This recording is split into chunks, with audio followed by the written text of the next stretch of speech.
أعوذ بالله من الشيطان الرجيم. بسم الله الرحمن الرحيم. الحمد لله رب العالمين نبينا نستعين والصلاة والسلام على رسول الله الأمين سيدنا محمد وعلى آله وصحبه أجمعين.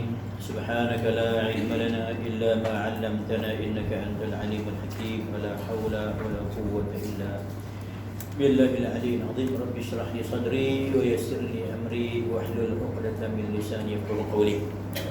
Tuan-tuan puan dirahmati Allah, kita nak sambung masuk kepada hadis yang kedua ya. Hadis yang kedua, qala al-musannif rahimahullahu ta'ala wa nafa'ana wal muslimin wal muslimin bi 'ulumihi fid darin amin. Anas bin Malik berkata, kana Rasulullah sallallahu alaihi wasallam rab'atan laysa bil tawili wala bil qasiri hasan al-jismi wa kana sya'ruhu laysa bi ja'din wala sabtin asmar al-lawni idza masya yatakaffa.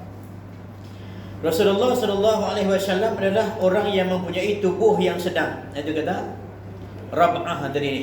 Rab'ah sederhana ya. Yang dia terjemahkan laisa bil tawili, bukanlah tubuh yang tidak tinggi, yang terlampau tinggi, sehingga kadang-kadang bila berdiri itu dia kan bila tinggi terlampau, so dia tak ada balance dalam diri tu, dia nak jatuh. Tak, bukan macam tu. Wala bil qasiri, bukan rendah tak, tidak, tapi Nabi itu akrab, lebih dekat kepada tinggi. Sehingga kan dalam riwayat-riwayat yang lain diceritakan, kalau Nabi SAW itu berjalan dengan orang, dua orang contohnya yang tinggi, Nabi akan nampak lebih tinggi daripada yang dua tadi ni. Bila Nabi duduk dengan orang lain, akan nampak bahu Nabi itu lebih tinggi berbanding dengan bahu orang lain. Ni khususiat Nabi, tuan. Ni khasais Nabi. So jangan rasa pelik lah. Kita rasa, oh macam mana lagu tu, macam mana dia boleh naik tinggi rendah. Dah, itu adalah keistimewaan Nabi SAW.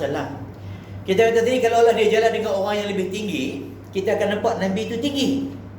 Tapi bila berpisah daripada mereka, dia akan kembali biasa balik. Bila duduk dengan orang, kita akan nampak bahu Nabi ni lebih tinggi berbanding dengan orang lain. Ini disebut dalam khasais baginda Nabi sallallahu alaihi wasallam. Dan bila Nabi duduk seorang ataupun jalan seorang, kita akan nampak biasa, macam biasa. Artinya tak terlalu tinggi dan tak terlalu rendah. Ini dikatakan rab'ah tadi ni, pertengahan. So pertengahan tu maksudnya apa?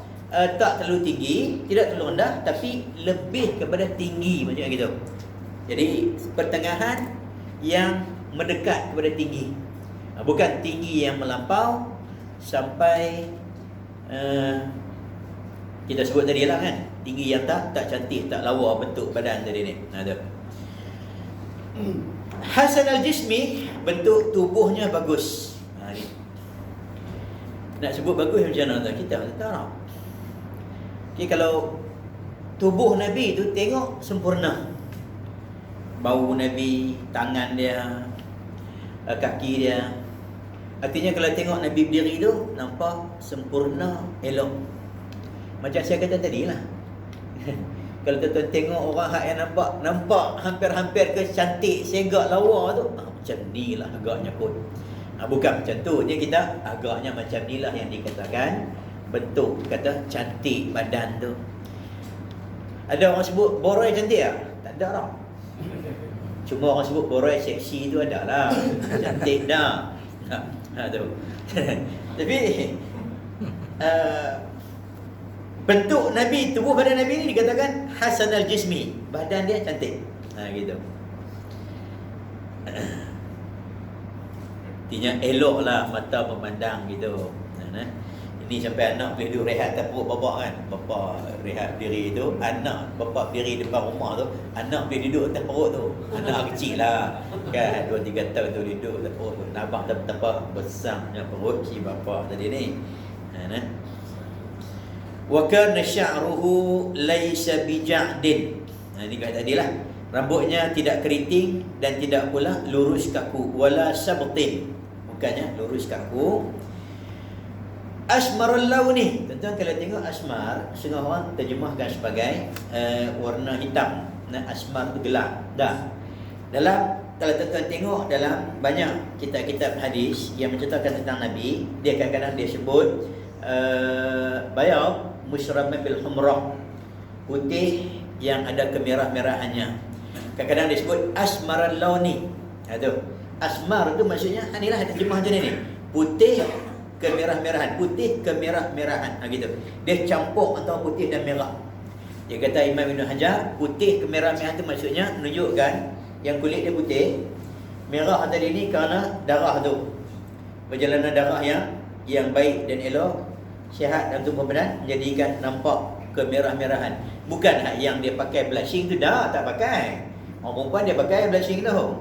Ni tak pakai apa-apa, tapi memang warna kulit Nabi tadi ni kemerah-merahan, putih, sehingga kan kalau Nabi marah, sahabat boleh kenal. Itu nampak rupa Nabi tu tahu. Kata ini adalah Nabi marah ni. Tengok rupa Nabi tadi ni, nampak merah naik muka. Jadi banyak riwayat yang cerita tentang kulit Nabi. Ada disebut macam sini, dia sebut asmaral laun. Dalam riwayat yang kita baca tadi dia sebut bil abyad wala bil abyadil amha. Abyad bukan putih. Kalau dia sebut putih, kalau tuan-tuan kata putih, jumpa dalam riwayat ni sebut kulit Nabi tu abyad, maksudnya putih kemerah-merahan. Sebab dia sebut yang ghalibnya, bila putih kemerahan, orang tanya warna kulit dia bila? Putih lah. Gitulah kan. Kalau putih kuning, kita sebut putih juga. Nampak tak? Cerah lah, kulit cerah. Gitu. Kita orang kita sebut macam tu. So sama lah macam ketika sahabat dia gambarkan Nabi tu dengan warna putih tu, yang kata putih kemerah-merahan tu kerana disebut putih sahaja. Kadang-kadang ada riwayat mai bayad bayadun musyraban bil humrah, putih kemerah-merahan. Kadang-kadang dia mai asmarul laun, macam dalam riwayat yang kedua ni. Asmarul laun Anas bin Malik, hadis pertama pun Anas bin Malik juga. Jadi asmarul laun tu maksud percampuran antara putih dengan merah. Gitu. So maksudnya putih kemerah-merahan kulit Nabi tu. Dia merupakan penasiran kepada yang lain juga. Idza masya yatakaffa. Ini ada tambahan daripada yang tadi. Idza masya yatakaffa, sekiranya berjalan, pergerakannya condong ke hadapan. Maksudnya dia bergerak tu laju. Dia bergerak, dalam riwayat lain namanya ka'annama, seolah-olah Nabi tu macam yanhattu, turun daripada tempat yang tinggi. Jadi Nabi ni berjalan bukan macam orang malas berjalan. Kalau Nabi yang kata yatakaffa tu, dia berjalan tu, kalau dia langkah tu langkah penuh. Biasa tengok orang jalan seret kaki lah. Jalan seret kaki. Tu jenis orang malas jalan. Jalan gitu. Ada, Nabi bukan macam tu. Kalau dia berjalan, dia akan angkat kaki tegak penuh dan berjalan seolah-olah macam orang yang sedang menuruni tempat yang tinggi. Bahkan dari riwayat yang lain sahabat berkata, kadang-kadang ketika kami berjalan dengan Nabi, kami terpaksa berlari-lari. Berlari-lari anak sikit, nak menyamai dengan Nabi. Nabi jalan biasa, tapi memang jalannya tegak, gagah, laju. Tak macam kita jalan gitu, kaki pun heret, dan sebagainya, nampak malas. Dah, Nabi bukan jenis macam tu. Ini yatakaffa, maksud yatakaffa tadi. Itu dia terjemah dengan pergerakannya condong ke hadapan. Maksudnya dia berjalan dalam keadaan yang teguh, kukuh, kaki diangkat sempurna, diletaknya dengan sempurna. Maksudnya bukan meleret gitu, bukan heret kaki dan sebagainya. Hadis ini bertaraf sahih, dilaporkan dari Humaid bin Mas'adah Al-Basri daripada Abdul Wahab Al-Thaqafi daripada Humaid bin Abi Humaid, bersumber daripada Anas bin Malik. Lepas tu dia kata bertiga, dia kata menandakan sifat jalan Rasulullah yang cepat dan pijakan kakinya yang kuat. Dan memang Nabi orangnya gagah. Tuan-tuan, macam mana tak gagah tuan-tuan ya? Kalau dalam usia Nabi 60 tahun itu masih lagi berperang. Nabi boleh berjalan kaki daripada rumah baginda pergi ke Gua Thur. Gua Sejarah Jabal Nur. Kemudian naik ke atas Jabal Nur tu. Berulang-alik antara Jabal Nur dengan rumah baginda, ambil makanan dalam bulan Ramadan.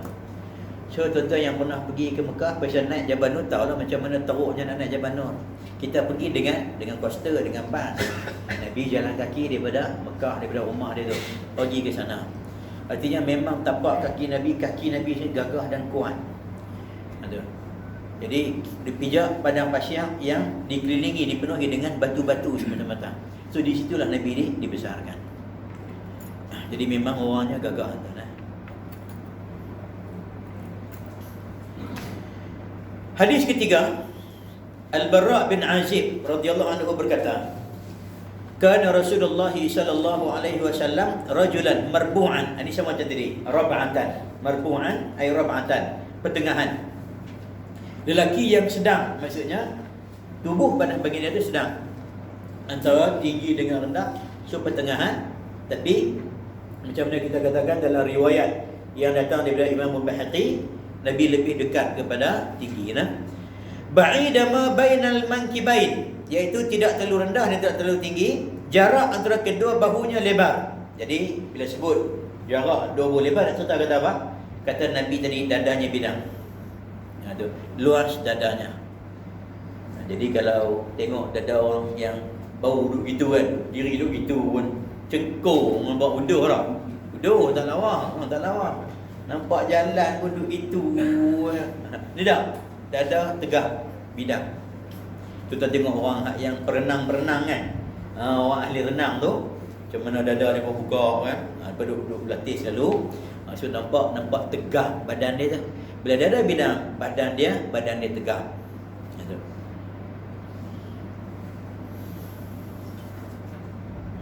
Iaitu bahunya bidang. Azim al-jummah ila syahmati udhunaihi al-yusra alaihi hullatun hamra ma ra'aitu syai'an qattu ahsana minhu. Ni cerita daripada Al-Bara' ibn Azib ketika dia melihat Nabi SAW. Dia cerita Nabi tadi ni pertengahan tingginya, tak terlalu tinggi dan tak terlalu rendah, dan dadanya luas, dada bidang kita sebut. Azim al-jummah, rambutnya yang lebat terurai ke bahu sampai ke daun telinga. Jadi rambut Nabi ni tuan-tuan, dia ada tiga keadaan. Dalam ni yang diceritakan oleh Sayyidina Al-Bara' bin Azib, rambut yang lebat terurai ke bahu sampai ke daun telinga. Sampai ke daun telinga ni, daun telinga. Sampai ke bahu. Jadi rambut Nabi ada tiga keadaan. Satu keadaan nak sebut tak erti lah. Dia panggil lummah, jummah, wafrah. Gitu. Lummah, jummah, wafrah. Ada yang sampai ke tengah telinga, ada yang sampai kepada daun telinga ni, ada yang sampai ke bahu. Tu bentuk rambut Nabi. Jadi sewaktu Al-Bara' bin Azib tengok sampai kepada syahmati uzunaihi. Ada syahmati uzunaihi sampai sini. Dia bagi jummah kan. Dia bagi sini. So rambut Nabi panjang sampai kepada daun telinga Nabi. Ada yang keadaan kadang-kadang sampai ke bahu. Ada yang kadang-kadang sampai di pertengahan sini, pertengahan telinga. Ya. So ada tiga keadaan rambut baginda Nabi SAW. So ini keadaan yang Al-Bara' bin Azib melihatnya. Nabi botak lah. Ketika pergi buat haji umrah, Nabi botak kepala dia.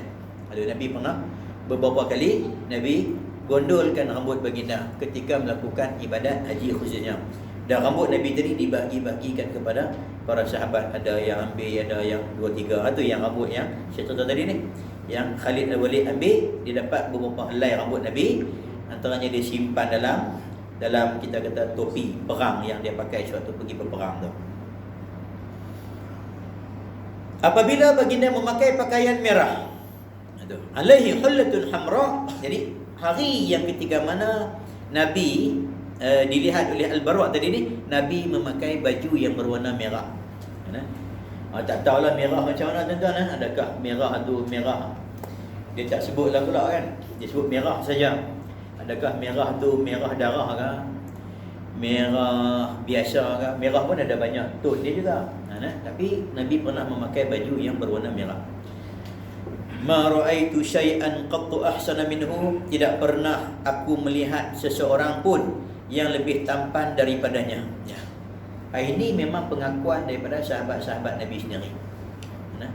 Artinya sama ada orang yang melihat Nabi secara nyata maupun yang melihat Nabi di dalam mimpinya, kesemuanya menceritakan tentang rupa Nabi yang sangat indah, cantik dan tampan. Ada kan kisah-kisah menceritakan orang yang bermimpi jumpa Nabi. Zaman Nabi saya kira lah memang sahabat-sahabat tengok terus langsung.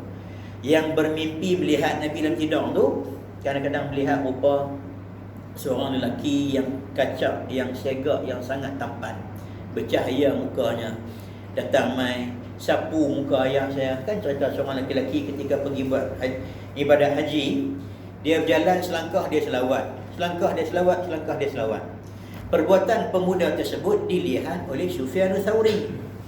Sufyan Tsauri ni siapa tak kenal? Tokoh ulama tabi'in, sayyidut tabi'in, yang sangat hebat, ulama hadis yang terkenal zaman tu. Dia tengok pemuda ni, dia tahu pelik sangat budak ni.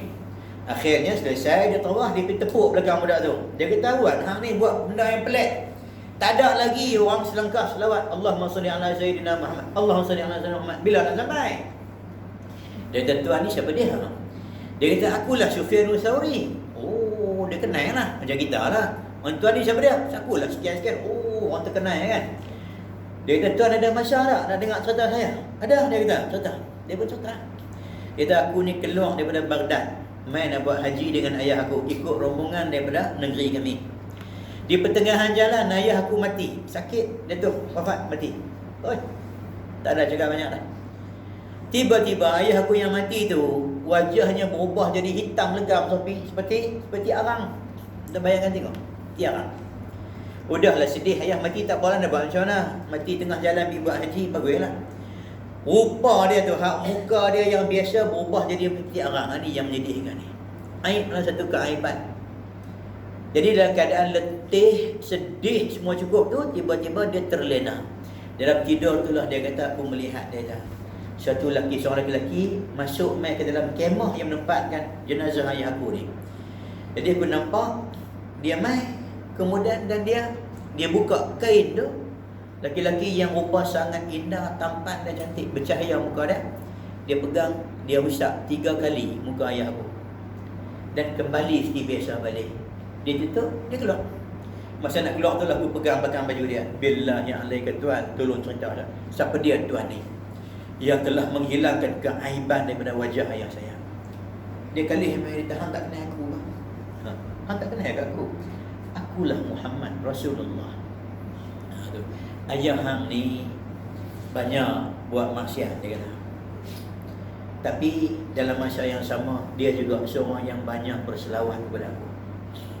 Jadi bila dia mati, Allah Ta'ala timpakan tu musibah tu pasal dosa maksiat dia. Aku mohon untuk beri syafaat. Allah Ta'ala izinkan aku beri syafaat pada dia sebab sebanyak selawat pada aku. Tuan-tuan, di dunia lagi Nabi beri syafaat. Ni bukan hadis lah, ni pengalaman yang dilalui oleh orang melalui kelebihan berselawat pada Nabi. Bila aku jaga, aku tengok muka ayah aku kembali pada biasa. Ini yang aku buat ni, selangkah selawat, selangkah selawat, selangkah selawat. Lagi pelik ada buat. Tapi dah dia nak ambil kelebihan selawat tu. Dan Sufyan Tsauri tak kata apa dekat dia. Aku ada sebenarnya dia kata, hang ni buat benda bid'ah apa pelik sangat ni. Orang tak pernah buat dah sebenarnya. Bahkan Sufyan Tsauri tak bapa kita kata tak kritik sedikit pun, bahkan mengiyakan pula dengan sikap dia, perbuatan dia yang memperbanyakkan selawat bagi setiap langkah kepada baginda Nabi SAW. Cuma kita beritahu cantik itu. Jadi Al-Imam Sayyid Muhammad Alawi Al-Maliki rahimahullah, dia sebut dalam kitab dia apa? Insan Kamil. Insan yang kamil. Dia sebut dalam kitab beliau tersebut bahwasanya Nabi Muhammad, indahnya Nabi Muhammad ni lebih cantik daripada Nabi Yusuf. Nabi Yusuf alaihi salam tu separuh cantik, separuh kecantikan Nabi Muhammad. Kita boleh bayangkan tengok macam mana Nabi Yusuf yang cantik tu, sehingga orang perempuan yang sambil menghiris buah tu terpotong, terhiris, terkena jari, luka, tak sedap. tak rasa sakit. Sebab tu memandang Nabi Yusuf jalan. Sebab seluruh perhatian tu tertumpu kepada keindahan yang nampak. Ma hadza illa malakul karim kan. Ni malaikat ni, bukan orang lah ni. Itu Nabi Yusuf. Cuma kata Said Maliki, Said Alawi Al-Maliki rahimahullah, dia kata Allah Ta'ala tutup keindahan Nabi Muhammad tadi ni supaya tidak menjadi fitnah kepada orang ramai. Oh, kalau tidak pakai tapi mana ada kumpul di bawah rumah dulu betul tengok. Kan. Jadi fitnah kepada orang ramai. Tapi di akhirat kelak ataupun bagi sesiapa yang dibuka oleh Allah Ta'ala, dia akan dapat lihat keindahan Nabi Muhammad tadi ni. Datang rupanya yang asai, dia boleh tengok jamal, keindahan yang sebenarnya Nabi Muhammad tu. Mungkin itulah gambar nyakut yang Habib Munzir kata lebih indah lagi daripada ketika bersama dengan isteri dan sebagainya. Sebab memandang keindahan Rasulullah tu. Ini dikatakan tadi ni, ma ra'aitu syai'an qattu ahsana minhu, tak ada yang lebih cantik, yang lebih tampan. Jadi mungkin sahabat-sahabat describe apa yang mereka nampak, yang mereka lihat saja. Apa yang mereka tengok pada suatu hayat baginda sallallahu alaihi wasallam. Kita tak tahu tentang mungkin yang Allah Taala buka pada orang tertentu lagi. Kita tahu apa yang dilihat oleh ummahatul mukminin, isteri-isteri Nabi yang duduk dengan Nabi, yang mungkin pandang wajah Nabi di waktu malam ke siang ke. Mungkin keindahan yang Allah buka tu macam mana pula, kita tak tahu mana. Mungkin orang yang mimpi jumpa Nabi ada yang dibuka macam ni, ada yang dibuka sebahagiannya, ada yang dibuka sepenuhnya. Itu kembali kepada habuan masing-masing lah. Cuma mudah-mudahan Allah Ta'ala bagilah kat kita juga peluang untuk di dunia dan juga di akhirat kelak dapat bersama dengan baginda sallallahu alaihi wasallam. Itu jelah. Baik, hadis ini terang sahih nah. Hadis yang keempat daripada Al-Bara bin Azib juga berkata, "Ma ra'aitu min zilimmatin fi hullatin hamra'a." Ini yang hadis macam tadi juga. Ahsana min Rasulillah sallallahu alaihi wasallam, lahu sya'run yadribu mankibaihi, ba'ida ay bu'ida ma bainal mankibaini, lam yakun bil qasiri wala bil tawil. Aku tidak pernah melihat orang yang memiliki rambut limmah. Tu. Limmah, dia tulis di bawah tu, rambut yang menyentuh sehingga bawah telinga, antara cuping telinga dan bahu. Lahu sya'run yadribu mankibahi, dengan memakai pakaian merah, lebih tampan daripada Rasulullah sallallahu alaihi wasallam. Baginda memiliki rambut yang mencecah kedua-dua belah bahunya. Ni kita tadi sampai kedua-dua belah bahu dia.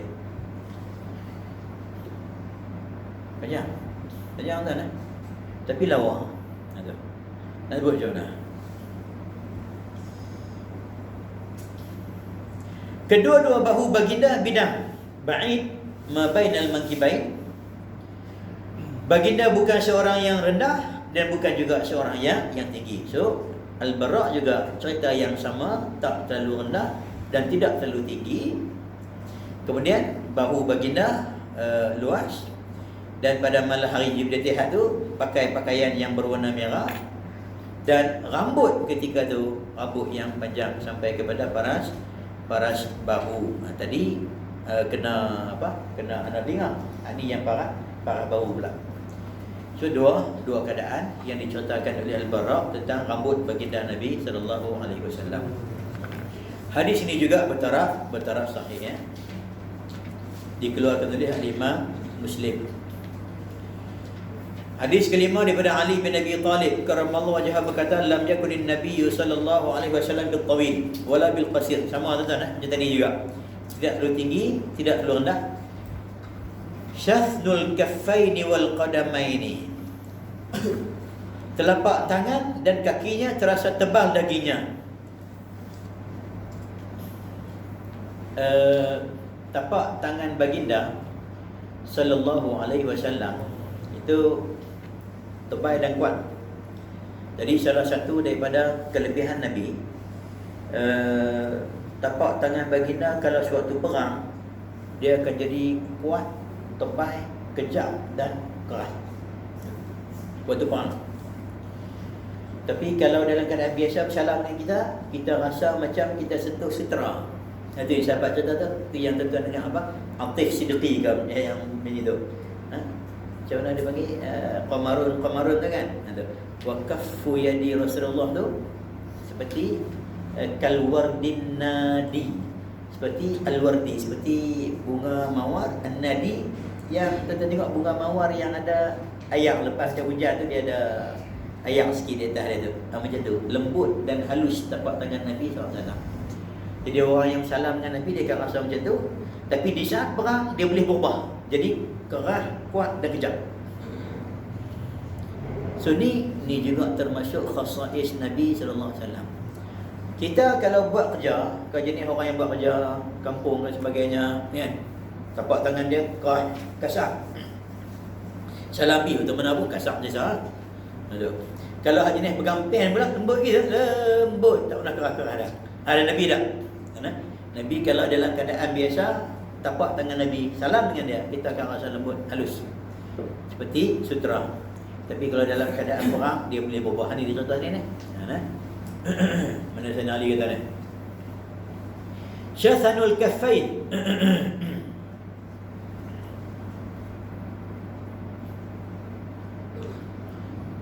Ay ghalidhihima fi khushunatin ala ma qalahu al-Asma'i. Aduh. Jadi tangan Nabi tu ghalidh, keras dan kasar. Ada khusyunah kasar. Jadi syathanul tu maksudnya keras dan kasar. Ini dua apa sini? Kita terjemah sebagai telapak tangan dan kakinya terasa tebal dagingnya. Tuan-tuan, hal ini tidak menafikan dengan hadis At-Tabrani yang kata Imam Ali kata fa akhadtu bi yadi fa idza hiya alyanu min masil harir. Aku salam dengan Nabi, pegang tangan Nabi, yang ada tangan Nabi itu lebih lembut daripada harir, daripada sutera. Tuan-tuan pernah pegang sutera tak? Bukan sutera baju kita beli tu, sutera buat tu dah. Sutera tanya. Orang puan pernah pegang? Pakai? Saya tak tahu. Tuan-tuan sudah tengok, kalau ambil syari yang dipakai oleh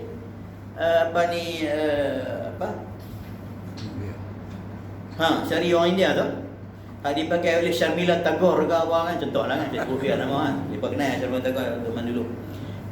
Syari panjang tu boleh lipat, masuk dalam kotak mencis. Tak boleh benda terbaik tu, sangat kecil tu belakang ni. Syari yang dipakai oleh Syarmila Tagore dalam Gali Lagja tu boleh dilipat, boleh dimasukkan dalam kotak mencis. Nampak betapa lembutnya sutera. So kalau ditikam, tak masuk tu. Kalau orang perang pakai sutera, ditikam, tak masuk, tak lut dengan senjata. Sebab tu kalau perang dia pakai orang lelaki, biasa tak dia pakai. Pasal dia melatih kita jadi lembut. Yalah, kan? Kita akan jadi lelaki-lelaki yang lembut. Tapi dalam perang tak apa, sebab dia ada kelebihan yang lain. Ada. Jadi sutera tu lembutnya dia sehingga akan boleh masuk dalam tempat yang kecil macam tu. Maka macam tu lah tapak tangan Nabi, kata Sayyidina Ali dalam riwayat Al-Imam At-Tabrani. Habis macam mana kita keras ni? Ya, dalam keadaan tertentu tapak tangan Nabi, saya kata tadi, dia berubah dalam perang dan sebagainya, dia boleh jadi kasar dan keras, kejam dan kuat. Tapi ketika kita bersalam dengan keadaan biasa, dia akan jadi lembut. Dia terasa di tangan kita tu lembut, lebih lembut daripada harir, sebagaimana yang datang dalam hadis ni. Dalam riwayat Imam Bukhari daripada Anas bin Malik, Anas bin Malik kata, "Ma masastu hariran wala dibajan alyana min kaffi Rasulillah sallallahu alaihi wasallam." Anas bin Malik kata, aku tidak pernah menyentuh sutera, dibaj, sini sutera juga, yang lebih lembut daripada tangan Nabi, tapak tangan Nabi, kaf, tapak tangan Nabi sallallahu alaihi wasallam. Dalam riwayat yang lain kata Anas bin Malik, "Ardafani khalfahu fi safarin fama masastu syai'an qat alyana min jildihi sallallahu alaihi wasallam."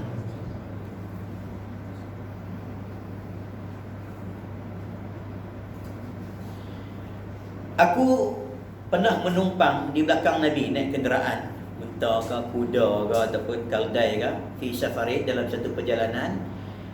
Fama masastu syai'an, aku tidak pernah menyentuh sesuatu yang lebih lembut, alian, lebih lembut, min jildihi sallallahu daripada kulit Nabi sallallahu alaihi wasallam.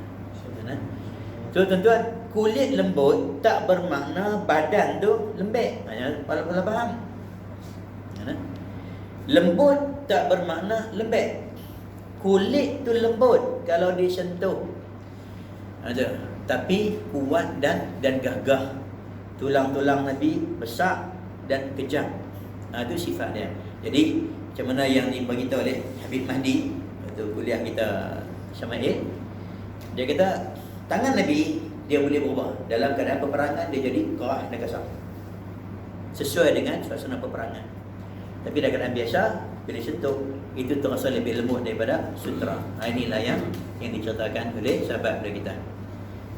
Hadis yang kelima ni, syathnul kaffain wal qidamain, maksudnya kulit tangan, telapak tangan dan kakinya terasa tebal dagingnya, namun lembut. Artinya nampak kuat dan gagah, tapi dalam masa yang bila disentuh rasa lembut. Dhakhmul karadi, dhakhmur ra'si, kepalanya besar. Kepala besar ni tuan, bukan hanya kita tengok orang sakit tu, hanya faham begitu tu. Dia kepala besar.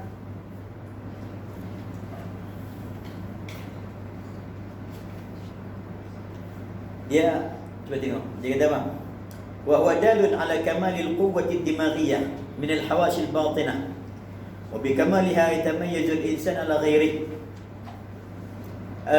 Menunjukkan kepada kesempurnaan, kekuatan akal fikiran. Menunjukkan yang Nabi tadi ni seseorang yang memiliki akal yang sangat cerdas dan bijak. Kamal al-quwwati ad-dimaghiyah. Jadi anggota kepala Nabi tadi ni sempurna dengan otak pemikiran yang sempurna. Jadi dhakhmur ra'si ini menunjukkan tentang sifat kesempurnaan bagi pemikiran yang dalam fikiran Nabi, dan juga kepala yang besar sesuai dengan tubuh badan Nabi yang tinggi, besar, dada yang bidang. Bayangkan dada bidang, kepala kecil macam mana? Dada besar, tinggi, badan tinggi lah, sebab Nabi pertengahan, dekat ke tinggi. Tapi kepala kecil, nampak macam mana? Peduh lah. Jadi dhakhmur ra'si sesuai dengan tulul qamah, tingginya Nabi tadi ni, dengan ketinggian Nabi, dengan dadanya yang bidang, dengan badannya yang tegak tu, sesuai lah dengan kepala yang besar tu. Menggambarkan kepalanya pemikiran yang sempurna.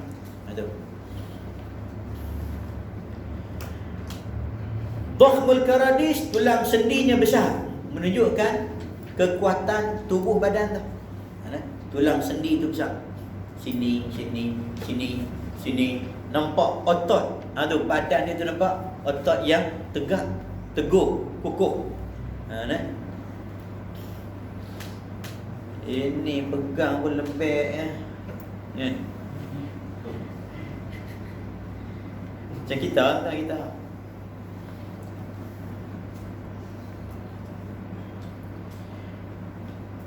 Kemudian tawilul masrubah. Tawilul masrubah. Tengok je tawilul masrubah. Tawilul masrubah, ya. Diterjemah sebagai bulu yang tumbuh di dada hingga pusatnya. Jadi di dada ada bulu-buluan, kemudian dia tumbuh halus sampai ke pusat. Gitu. So, nampak macam mana? Antara keindahan rupa orang lelaki tadi ni, dia ada sedikit hiasan di sini. Kemudian di dada ni ada bulu yang tumbuh sampai ke pusat. Lawa lah, cegah lah tu. Ni kosong, tak ada apa. Kalau ada janggut, jarang 2-3 lawa. Tak lawa tu. Orang lelaki tak ada janggut tak lawa, sungguh minta maaf. Dia ada janggut sikit, Ada misai yang dia jaga dan sebagainya. Tambah kalau ada hak sini ni, hak kebak sini jaga. Tu malu. Nampak lawa, segak, handsome dia tu. Tambah pula di dada ni ada bulu-buluan. Bulu-bulu sikit. Kemudian di bahagian sini ni dari dada dia turun sampai ke pusat. Halus nampak tak? Cantik. Mana nampak cantik? Lawa. Segak orang macam tu tu. Kau tengok tu dia pakai ambil gambar print lekat di dinding lah tu. Memang lawa. Jadi nak cerita kata baginda Nabi tadi ni ada bulu-buluan di bahagian dada tu, dan daripada dada tu dia ada bagi khatt sya'ri, apa kita bagi luluan yang dada, buluan yang lurus tu daripada dada sampai ke surah, ke pusat tadi ni. Tu. Dan riwayat Baihaqi dia lahu sya'arat min surratihi tajri kal qadib laysa ala sadri wala ala batnihi wa ghairi. Dia jadi buluan tu daripada dada ni sampai bulu yang halus ni sampai ke pusat. Perut tak lah. Kalau perut ada bulu juga tu tak macam merah tu, dia ganggu lah tu. Tu huduh lah pula tadi. Jadi dia buluan daripada dada sampai ke pusat. Tentu bayangkan tengok kan, sahabat boleh cerita detail. Kita boleh tahu tak kalau kita macam tu? Duduk satu asrama boleh tahu tak lah. Duduk satu rumah sewa ke apa, ke pakai tola yang boleh tahu tak. Lah tak taraf macam mana kan. Kita tak nampak. Sahabat boleh cerita Nabi tu. Nantinya apa? Mereka cukup ambil berat tentang Nabi ni daripada atas sampai ke bawah. Perhati sungguh-sungguh. Idza masya takaffa ay takaffa'u takaffu'an. Apabila baginda berjalan, pergerakannya condong ke hadapan seakan-akan sedang turun ke tempat yang rendah. Kita beritahu tadi lah, menandakan perjalanan yang kuat. Tunjuk tentang perjalanan yang kuat, sungguh gagah. Bukan seperti orang yang malas berjalan. Ka'annama yanhattu min sababin, seolah-olah turun tempat yang rendah. Tentu kan dia turun, dia pergi guan kan bahasa kita kan. Turun tempat yang tinggi sikit, kita jalan laju. Macam tu lah. Sehingga kan para sahabat kata, kami kadang-kadang terpaksa berlari-lari anak sikit, nak menyamai, nak kejar Nabi tu. Lam ara qablahu wala ba'dahu mithlah. Ni kata Ali bin Abi Talib, tidak pernah aku melihat orang yang setanding baginda, sama ada sebelum kelahirannya ataupun selepas baginda wafat. Jadi aku tak pernah tengok orang yang cantik macam ni lah, yang elok, yang sempurna, yang hebat macam ni tak pernah aku tengok. Artinya Nabi ni, sempurnanya Nabi tadi ni luaran dan dalaman. Jadi cantik dan eloknya baginda ni sehingga kan aku tak pernah tengok orang yang lebih cantik daripada Nabi sallallahu alaihi wasallam. Itu yang apa nama siapa? Zaid bin Sabit. Kan Zaid bin Sabit, siapa dia? Penyair Nabi tu. Zaid kan, Zaid bin Sabit dia sebut. Wa ajmalu minka lam tara qattu ainai wa akmalu minka lam talid nisa'u. Yang lebih indah daripada kamu, mata aku tidak pernah melihatnya. Wa akmalu minka, yang terlebih sempurna daripada kamu, lam talidin nisa'u, tidak pernah seorang wanita melahirkan. Maksudnya tak ada seorang wanita yang pernah melahirkan manusia yang sesempurna Nabi. Dan mata aku tidak pernah memandang tubuh badan yang seindah, yang paling indah, paling cantik melebihi kamu ya Rasulullah. Ka'annaka khuliqta kama khuliqta mubarra'an min kulli aibi, kamu diciptakan suci, bersih daripada sebarang bentuk keaiban. Ka'annaka qad khuliqta kama tasha'u, seolah-olah kamu diciptakan di mana yang kamu kehendaki. Artinya diciptakan dalam keadaan yang paling sempurna kedudukan ataupun bentuk tubuh badan baginda Nabi sallallahu alaihi wasallam. Baik. Hadis ini sahih juga tuan-tuan ya, hadis yang kelima. Hadis yang keenam sama bentuk dia macam hadis yang ke-5 tadi. Dalam riwayat ni pun disebut kita juga, hadatsana Sufyan ibn Waqi' qala hadatsana Abi anil Mas'udi bi hadzal isnad nahwahu bi ma'nahu, dengan sanad yang sama, lebih kurang sama macam riwayat hadis yang kelima ni daripada Ali bin Abi Talib. Hadis yang keenam, hadis Ali bin Abi Talib bercerita. Yang ketujuh. Hadis Ali bin Abi Talib bercerita mengenai sifat Rasulullah sallallahu alaihi wasallam. lam yakun Rasulullah sallallahu alaihi wasallam bil tawilil salah maknanya al mumaghati, syaddah duk tanghid tu, bil tawili al mumaghati. Cuba tengok. Oh, tasdid mim.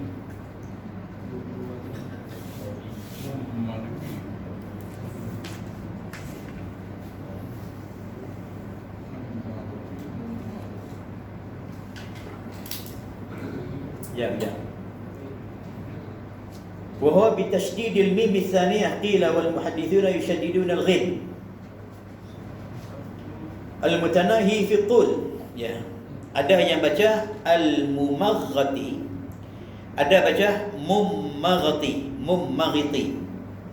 Jadi dia tasydid mim. Tasydid mim yang kedua tu, as-saniyah. Di tasydid mim yang kedua, betul tak? Ha. Qila dikatakan wal muhaddithuna, ahli hadis pula baca yushaddidun al-ghin. Ada sebahagian hadis dia baca dengan tasydid ghin. So dia baca dengan dua wajah. Al-mummaghiti maksudnya al-tawil al-ba'in, maksudnya al-tul yang terlampau, syadid al-mutanahi fi tul yang terlampau tinggi. Yani mummaghiti bil tawil al-mummaghiti ataupun al-mummaghiti. Kalau sebahagian ulama baca al-mumaghiti sebahagiannya, cuma yang ni bacaan ni yang ada dhabit di sini yang ni nah tasydid mim tu. Wala bil qasiril mutaraddidi, tidak dalam keadaan nusra tidak terlalu tinggi dan tidak pula terlalu rendah. Al mutaraddid terlalu rendah.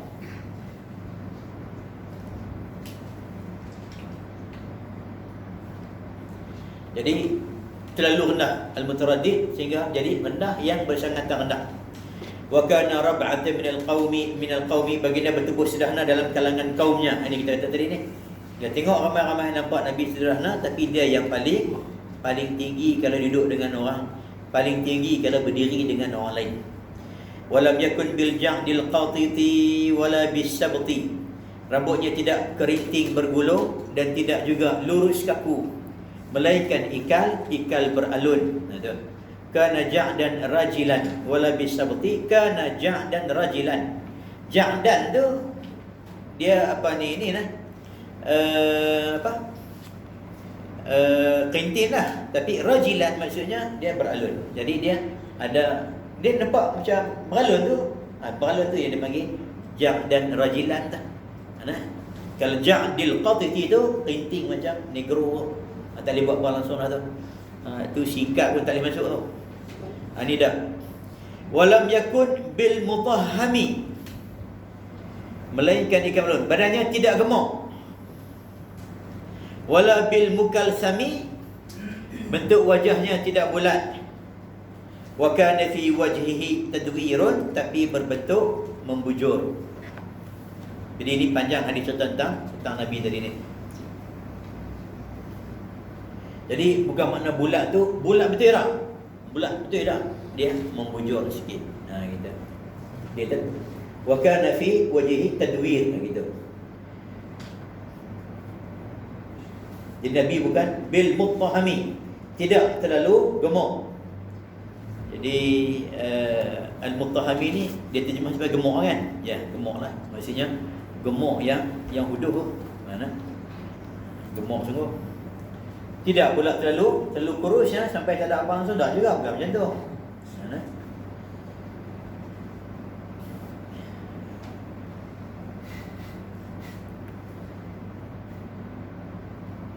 Jadi muka pula tak bulat. Bulat macam dia tu. Tak, bukan macam tu. Tu muka bulat sungguh. Muka Nabi ni dia fi wajhi tadwir, ada sedikit kita kata membujur lah gitu. Gitu. Seperti dia sebut sini, dia terjemah sebagai tetapi membujur, oval, bentuk yang macam tu sikit. Kan ada orang buat nak ukur kecantikan wajah orang tu macam mana bentuk dia. So dia ada skala ni tu. Kalau bentuk muka macam ni. Antara bentuk muka yang cantik itu adalah muka yang tak terlampau bulat tu lah, yang membujur tu lah. Dia ada bentuk ni dagu daripada sini ke sini dia nak berapa peratus. Kemudian sini ke sini berapa peratus dia punya bulatan itu. Sini ke sini berapa. So dia ada kiraan dia tu. Jadi tuan-tuan kalau nak tahu macam mana bentuk yang cantik, ambil bentuk Nabi ni lah. Bentuk cara orang lelaki. Bentuk wajah yang cantik macam mana, bentuk tubuh yang cantik macam mana. Kalau ada bulu halus daripada dada sampai ke pusat tu, kira lawa lah tu. Antara termasuk yang lawa tu. Kalau tak ada tu tak payah lebih lukis lah. Memang macam tu dah. Artinya jadikan Nabi itu sebagai kita kata miqyas untuk tentukan kita ni cantik ke tak, rupa kita. Tengok rambut kita macam mana. Tu. Perut gembung. Ada tu. Nabi tak macam tu. Muka bulat. Ada jugalah. Nabi bentuk dia muka dia tak bulat macam tu. Ai lam yakun syadid tadwiril wajhi tadwirun. Tu. Jadi bukan bermakna muka Nabi itu bulat. Bukan kata bulat cukup dah. Dia ada sedikit fi wajhi tadwir ni ada bujung sikitlah. Ma'asuhulah wa huwa ahlan Arab. Jadi dia ada sedikit bulat yang mana rupa yang macam tu merupakan antara rupa yang cantik di sisi orang Arab.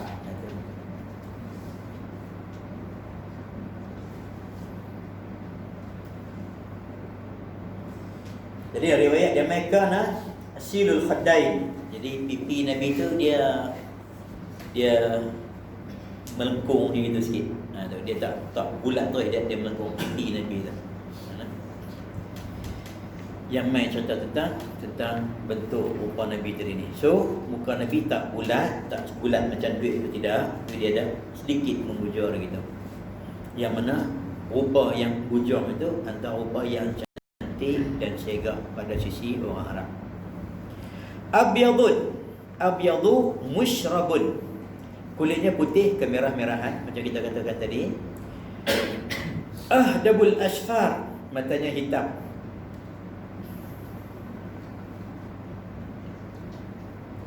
Jalilul musyashi wal katidi, matanya hitam pekat dan bulu matanya lentik.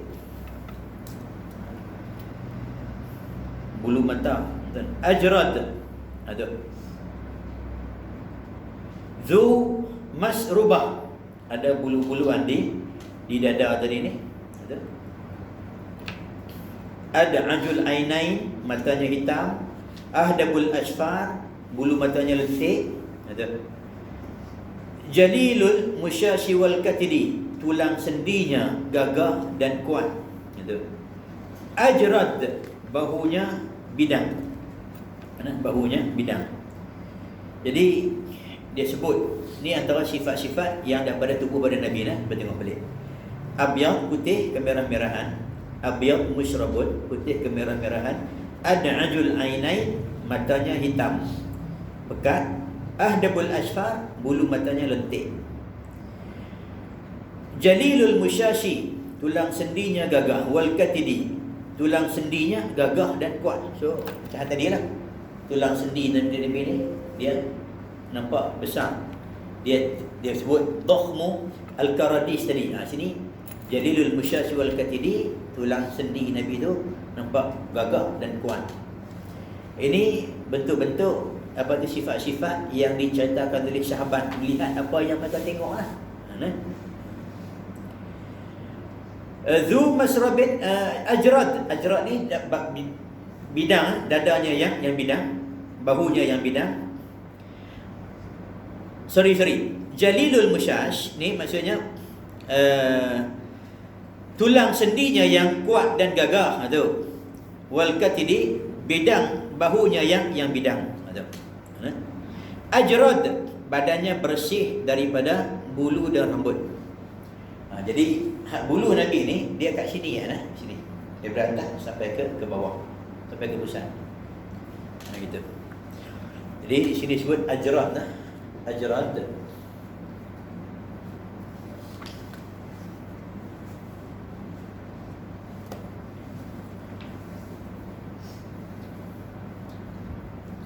Ayat.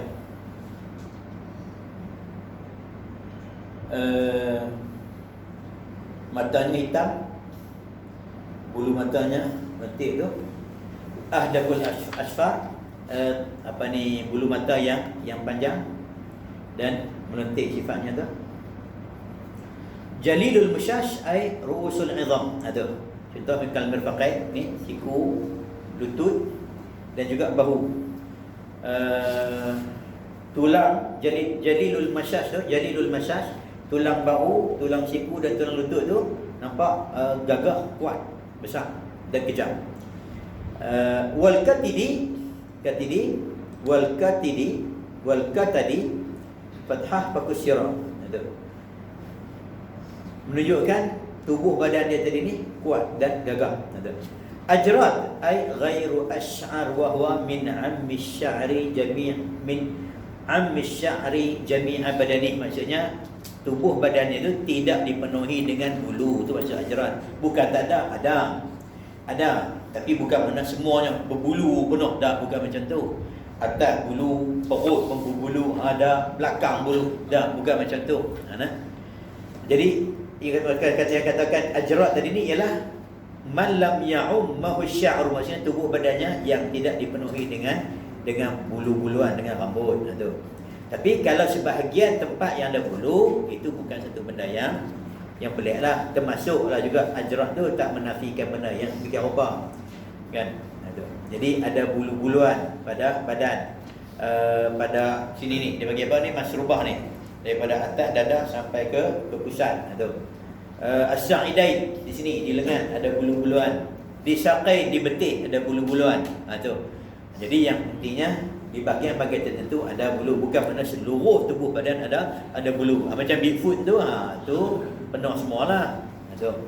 Jadi Nabi di betis ada bulu-buluan, di lengan ada bulu-buluan, di dada sampai ke pusat ni ada bulu-buluan yang turun sampai ke bawah tu. Itu maksudnya ajrat tadi ni. Sebutan ajrat mana bersih, tak ada apa langsung. Tu jadi sopa yang tak betul pula lah. Syathanul kaffaini wal qadamain, telapak tangan dan kakinya terasa tebal macam tadi lah. Ceritakan tentang tapak tangan Nabi, ataupun tangan Nabi sendiri itu adalah gagah dan kuat. Idza masya taqalla'a ka'annama yanhattu fi sababin. Bila Nabi berjalan, pergerakannya yanhattu fi sababin. Taqalla'a ni maksudnya diangkat kaki itu sempurna. Angkat kaki sempurna, bukan diheret kaki macam orang yang malas.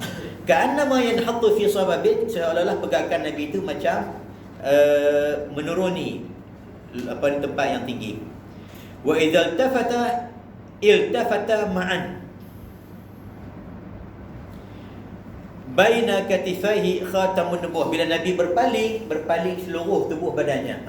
Ni sifat Nabi satu lagi. Kalau dia berpaling, dia akan berpaling seluruh badannya. Dia tak sekali kepala kan. Kalau orang panggil belakang dan sebagainya. So Nabi nak berpaling, dia berpaling seluruh tubuh badannya menghadap kepada orang yang memanggil baginda contohnya. So sifat ni tuan-tuan baik sebab dia menunjukkan yang kita ni memberi perhatian kepada orang yang memanggil kita. Tuan-tuan bayangkan tengok kita panggil dia. Tuan-tuan balik rumah pergi anak tuan. Man, dia kelih kepala. Dah bayar. Hei, budak ni saya kira kenal aku. Dia memang tak kenal aku budak ni. Menunjukkan kalau orang muda nampak betapa tak hormat daripada orang tua. Kalau orang tua berpaling macam tu boleh tahan lagi. Tapi bila dia berpaling seluruh nampak yang tak watuknya dia tu, sehingga memberi perhatian. Ya, ada apa? Tu. Kalau kita masuk pejabat boleh jumpa apa macam mana tuan? Assalamualaikum Pak. Ada apa?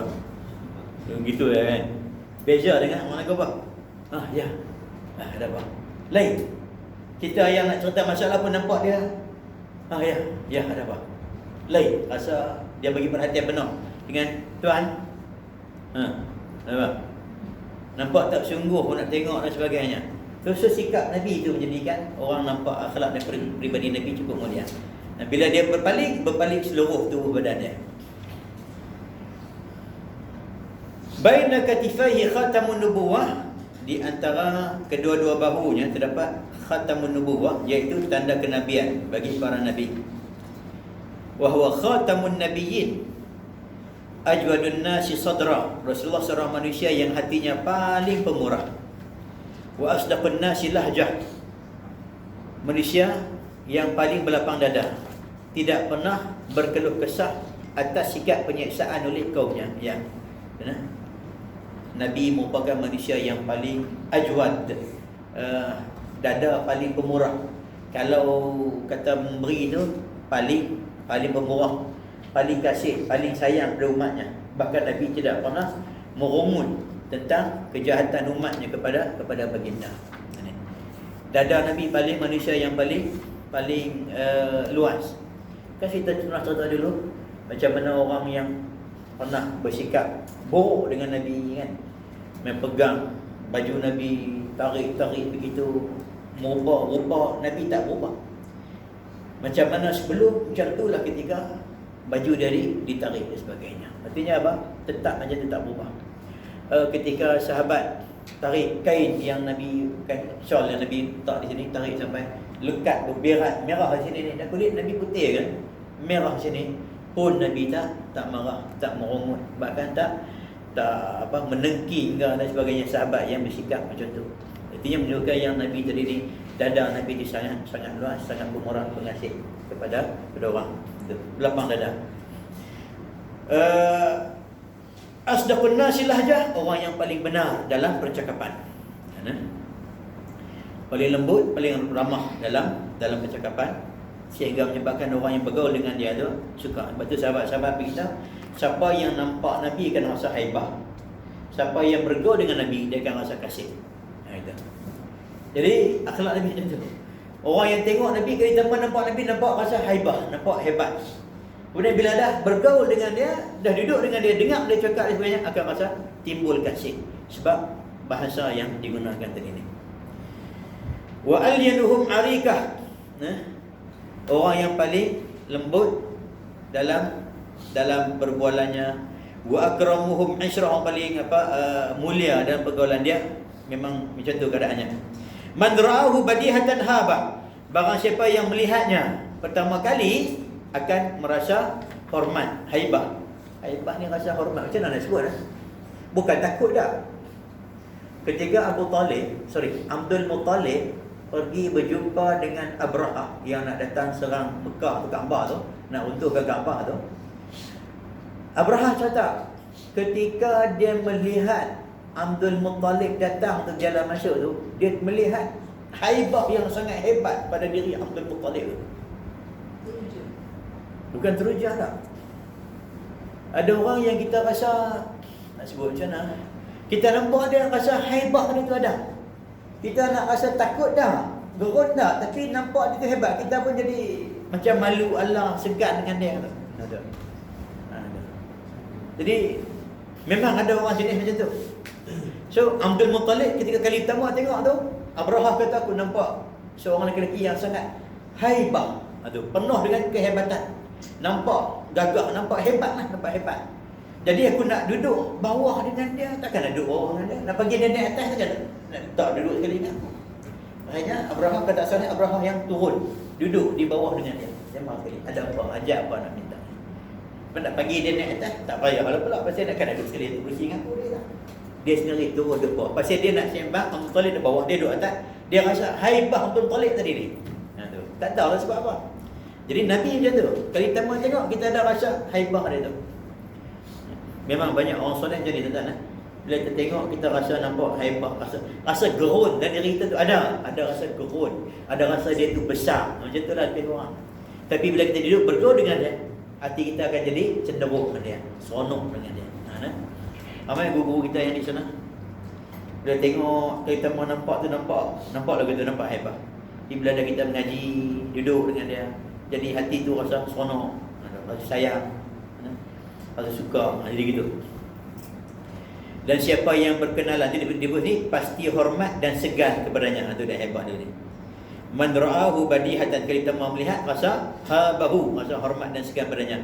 Wa man khalaqahu ma'rifatan, barang siapa yang dah bergaul dengan dia, berkenalan dengannya, ahabbahu, akan menyintainya. Yaqulu na'ituhu, maka berkatalah orang yang menceritakan sifat Nabi tadi ni, lam ara qablahu wala ba'dahu mislahu, aku tidak pernah melihat orang yang sebelum dan selepas yang macam baginda Nabi SAW. Tak ada seorang pun yang aku melihat orang macam ni. Kata Sayyidina Ali ni, hadis Sayyidina Ali lah.